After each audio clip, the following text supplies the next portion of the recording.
Now, sis, it's gonna take more than just a couple drinks to wash off whatever has stained Tami Toyota Lahren, okay? Tomato Lahren. I'm the librarian, and I came to read. So I did dive deep into these issues on fortheculturepodcast.com. You need to go ahead, go on over on Google Play, iTunes, girl, we're everywhere, okay? SoundCloud, fortheculturepodcast.com. We have a new episode up entitled City Bottoms. You will definitely want to take a moment to listen to that hour and a half of goodness. Let's begin. I wanted to start out really quickly by saying that the Be Careful video with Cardi B, that shit is cute. Okay, now in the beginning I was like, girl, I don't know what's going on here. I don't know what's going on. What are you doing, sis? And she delivered. She gave me Kill Bill type of aesthetics, and I was pleasantly surprised because, like, if y'all remember at the beginning, I said I didn't like the song. I still don't like the song, but at least the music video makes sense and it has some type of concept. So, and she did serve a look. That funeral look was the tea, bitch. I want you hoes to bury me in something like that, bitch. I want diamond and crust. You see what the fuck I'm saying? You hoes better let me look like I'm America's Next Top. America's Next Dead Mom, bitch. I want to look just like Cardi B did with that fucking sickening ass veil, okay? That's all I gotta say on that. Please continue to turn it out. Women rappers always step the game up, always pushing boundaries when it comes to music videos, and it's just these men in rap, girl, they will just throw some money at your ass, throw a few racially ambiguous women in there, and call it a motherfucking day, and maybe a swimming pool and some bathing suits, and that's it. So I'm glad to see an actual concept when it comes to these rap videos. Thank you so much. So apparently R. Kelly was videotaped, and he was saying that, let me see exactly what he said. The quote was, they should have did this shit 30 years ago. So to me, what that sounds like is an admission, and we didn't need one because we already knew what the tea was with your ass, R. Kelly.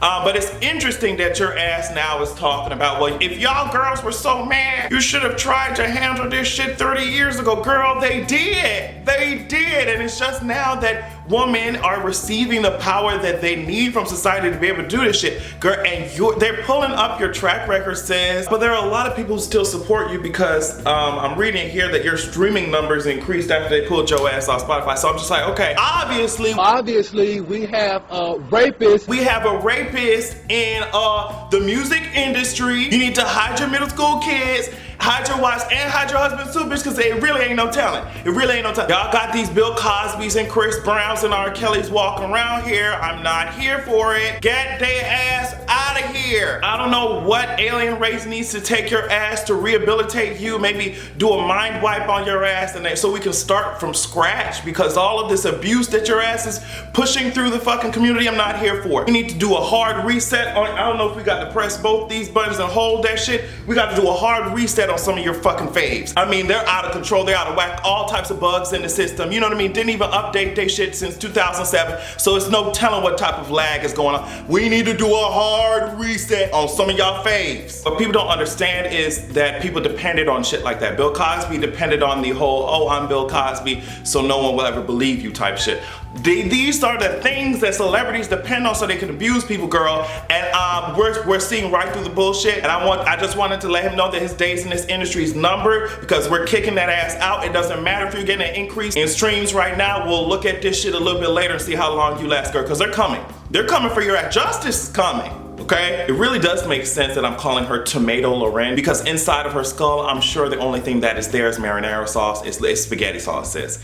Tomato Lahren got her ass drenched a little bit. She got sprinkled. Let me show you the video, sis. Girl, and they were continuing to drag the shit out of her. I want this to be the new normal. I want it to where racists feel uncomfortable existing anywhere they go. I want them to be uncomfortable doing normal shit like minorities are uncomfortable doing normal shit. I want them to sit down at this restaurant and get cussed out just like this. Hey, fuck that bitch. Yeah, fuck that bitch. Fuck that bitch. Fuck this hoe. Racist ass bitch. I want them to have trouble finding jobs.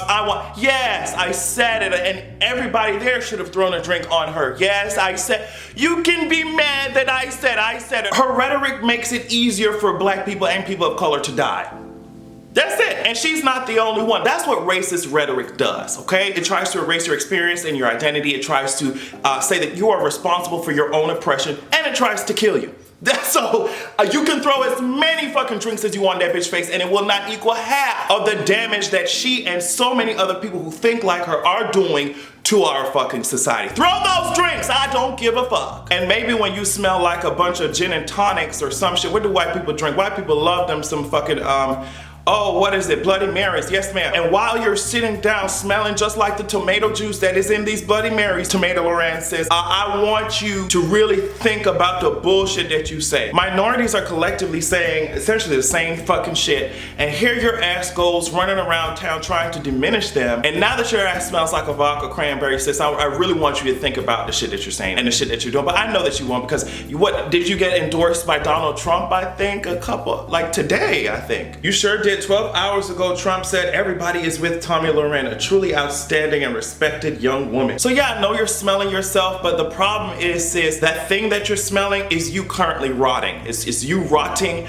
and I'm not no movie, bitch. Ain't no Rotten Tomatoes around here, Tomi Lahren, okay? Ain't no movie, ain't nothing for you to rate. So what I'm going to need for you to do is take your stench, and if it can't be washed away with some alcohol, if it can't be washed away with a couple, you know, tosses of vodka, take your stench and remove it from my spirit so I don't have to deal with that shit anymore, okay? Tommy, Tami, Tony the Tiger, Tigger, Tonka Truck, Trash, Tired, Tardy, Tuba, okay, sis? And since we're talking about the White House, I did not keep up too much with what Donald Trump ass is doing, because sometimes I need a fucking break. I need a mental health break so I don't choke nobody out. But from what I could see based off of what I glanced over, Donald Trump is turning against his own Justice Department. He's over here, which makes me think that mother ass is about to come through with that heat. So we'll see. I mean, we'll keep our eyes open. I know he's trying desperately to interfere and trying to figure out what evidence they got and trying to see.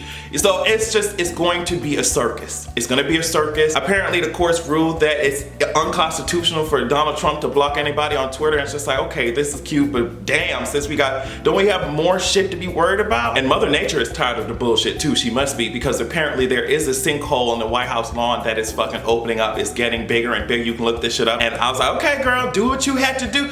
Do what you have to do. Shout out to everybody. Shout out to everybody. Y'all have fun. Gotta be good. All right, a new ruling from the NFL states that every player, everybody who's on the field, you must stand and show respect for the flag and the national anthem. And here is the official statement, I think. They said yes, there will be penalties, there will be fines if any one of you hoes decides that you wanted to kneel to try and protest your nigger ass getting shot the fuck up. If you're gonna kneel down, you need to be backstage. You need to be where no one can fucking see you, sis. And I was just like, wow. Y'all don't even understand that in doing this, you have made everyone's point. In saying that you will have to pay a fine, the very thing that y'all don't want happening will happen in front of y'all face. And it's because you are the ones who, y'all don't have the power right now. And it's hard to see it like that. But when you see somebody making rules like this, it's desperate. They don't have the power. Let me tell you something. If all of these people stayed home for, I don't know, five games or some shit, I bet you that shit would change really quickly. Now what you'll have is a bunch of people standing on the sidelines, you know, paying respect to a flag, and it's gonna seem very fucking forced because they don't want to get fined. Isn't that the very same sentiment that the founders apparently were opposed to? Performative ass allegiance because you're scared that you'll be fined? Y'all hoes are just kissing the ass of fucking Donald Trump, and that's what's going on. That's what's going on. But I promise you, we are the ones that hold the power. And I know that this is a very unrealistic expectation, but I'm just saying, if all those black athletes just decided for 3 games to say, hey bitch, I'm not coming.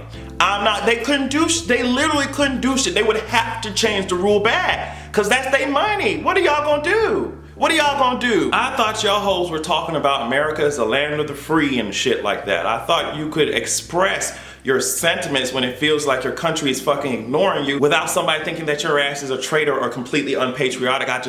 I don't understand it, but I do understand it. It's called white entitlement. When the oppressed continue to remind their oppressors of their oppression, that makes them uncomfortable. They're like, okay, I know that y'all are mad, but let me stay comfortable in my privilege. Y'all are shaking the table a little bit too much. You know, they don't like being reminded that they're standing up on a table of power that is currently losing its legs. They don't like that shaky feeling. They don't like that shit. So they said, we're just gonna fucking ignore it. We're not gonna talk about the issue. We're not gonna actually provide reasonable solutions to the problems. We're just ignore it. We're not gonna talk about it. If you talk about it, you're not patriotic. Ah, there we go, bitch. And every time you try to silence that shit, it gets louder. It gets louder. proud of you. Y'all are currently accomplishing the exact opposite of what you intended to do, okay? We're gonna see how this shit plays out. I remember they were talking about doing a live action Kim Possible reboot, and I was just thinking about how much money they could have saved by casting Tomi Lahren. Like, she's two characters in one. She's Rufus and Dr. Draken are wrapped up in one fucking human being. Wow. What's the situation? Have a good goddamn evening.